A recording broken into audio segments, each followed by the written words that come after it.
औरत होती है मेरे भाइयों बहनों जो तुम्हें फ्री में मिलती है, अपना घर छोड़कर आती है, अपना खानदान छोड़कर आती है, अपने रिश्ते छोड़कर आती है। जी अस्सलाम वालेकुम तमाम लोगों को, तमाम फेसबुक पे मुझे देखने वालों को, मुझे सुनने वालों को, मुझे चाहते हैं उन तमाम लोगों को ऐमन रिजवी का सतरंगी सलाम।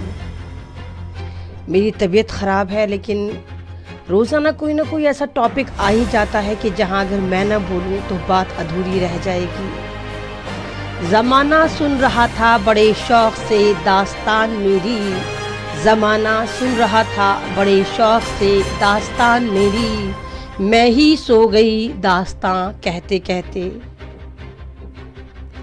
आज एक सोशल मीडिया पे वीडियो वायरल हो रही है। एक लड़की है बहुत खूबसूरत, बहुत प्यारी सी, नाम है आयशा आरिफ। उसकी वीडियो देखकर ऐसा नहीं लगता कि वो क्या करने वाली है, बिल्कुल ये तो नहीं लगता कि वो खुदकुशी करने वाली है। अपनी इस नेमत को, अपनी इस ज़िंदगी को वो ख़त्म करने वाली है। बहुत प्यारी मुस्कुराहट उसके चेहरे पर है, बहुत प्यारी बातें करती है और फिर वो खुदकुशी कर लेती है। नाम आयशा आरिफ, खुदकुशी करती है गुजरात में साबरमती नदी में कूद कर वो अपनी जान ख़त्म कर देती है। वो मिल्लत की अमानत थी, वो हमारी बहन थी, वो हमारी बेटी थी जिसकी जान लेने में हमारे समाज ने बहुत रोल अदा किया, बहुत अहम रोल अदा किया। आयशा आरिफ की गलती क्या थी? सिर्फ इतनी सी कि वो अपने खाविन से बेतहाशा मोहब्बत करती थी। उसकी गलती क्या थी कि वो आरिफ नाम के एक ऐसे इंसान की गुल्लकें नहीं भर पा रही थी जो उसको रोज़ भरनी थी। आरिफ निहायती लालची आदमी, निहायती ऐसा आदमी जो तमाम की तमाम अपनी उम्मीदें, अपनी डिमांड, अपनी नीड ससुराल के पैसों से पूरी करता था। वो रंगीन कफन पहन के चलता था, वो भी ससुराल का होता था। मुसलसल जहेज की डिमांड पूरी करते करते आयशा के वालिदैन थक चुके थे। आयशा थक चुकी थी, उनके पास नहीं था और पैसा कि वो आरिफ की गुल्लकें भर देते, उसके हरीसपन को, उसकी तबीयत को वो भर देते। आयशा आरिफ का वीडियो आप देखिए, बहुत प्यारा वीडियो है, लेकिन लास्ट में जब वो कहती है कि मैं जा रही हूँ और मुझे नहीं पता कि मुझे जन्नत भी मिलेगी, वहाँ पर दिल टूट जाता है, वहाँ पर दिल डूबने लगता है कि नहीं आयशा मत जाओ।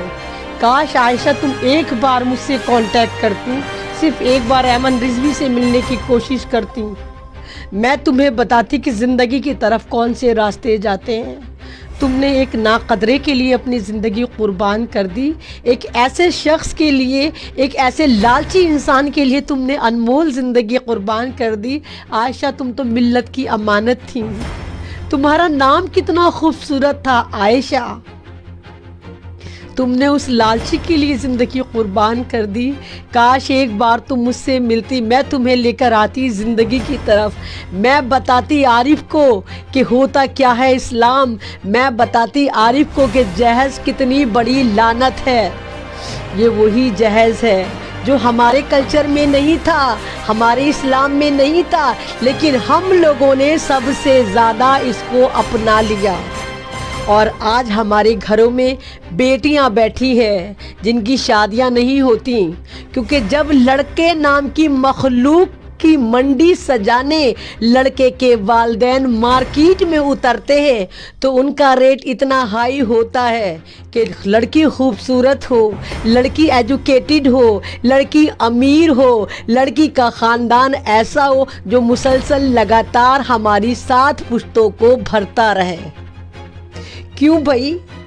जब हम मुसलमान हैं और हमारा खुदा, हमारा इस्लाम, हमारा कलाम पाक, हमारे मैसेंजर ऑफ इस्लाम इस वाली बात को कभी कहते सुने ही नहीं गए कि आप जहेज दीजिए, फिर ये लोग कौन से हैं जो जहेज मांगते हैं? कौन है ये भेड़िए दरिंदे جو مسلمان سماج کو سیندھ لگا رہے ہیں، اسلام کو بدنام کر رہے ہیں۔ ارے سعودی اٹھا کر دیکھیے، سعودی میں کون ماں باپ ہے لڑکی کے والدین جو جہیز دیتے ہیں؟ نہیں دیتے۔ اور کہیں دور نہیں تو ایران جائیے، ایران میں لڑکی جب پیدا ہوتی ہے اور اس کا نکاح ہوتا ہے، نکاح ہوتے ہی تمام ذمہ داری وہاں لڑکے کی ہو جاتی ہے۔ وہاں پر جب لڑکا شادی کرتا ہے، پہلے مکان سیٹ کرتا ہے، فرنیچر سیٹ کرتا ہے، اس کے بعد پھر وہ رخصتی کرا کر لے کر جاتا ہے۔ تو پھر یہ جہیز کہاں سے آیا؟ یہ سارا کا سارا جو یہ آپ نے سسٹم خراب کرا ہے، یہ کہاں سے کرا؟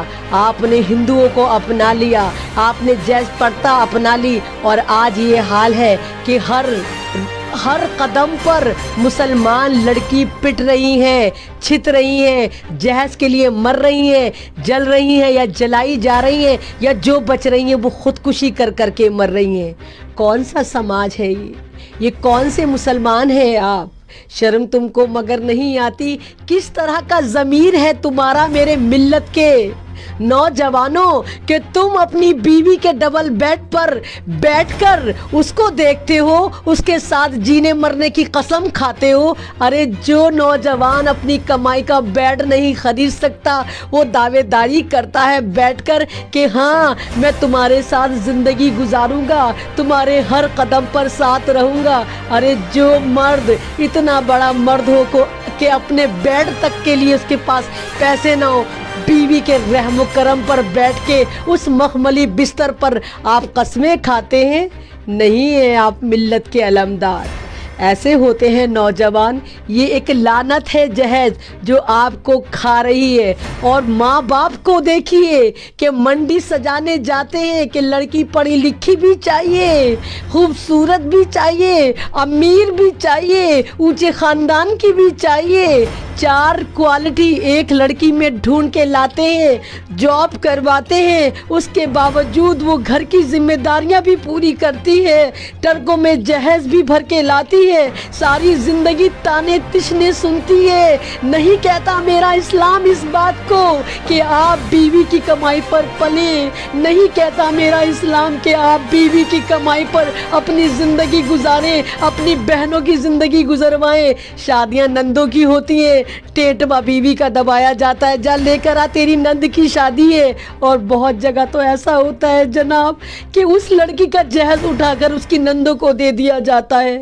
یہ سماج ہے۔ پھر آپ کہتے ہیں ہمارے اوپر ظلم کر رہے ہیں، ہمارے اوپر ظلم ہو رہا ہے، خدا ہم سے ناراض ہو گیا، بادشاہ ہم سے ناراض ہو گیا، پردھان منتری ہم سے ناراض ہو گیا، چیف منسٹر ہم سے ناراض ہو گیا۔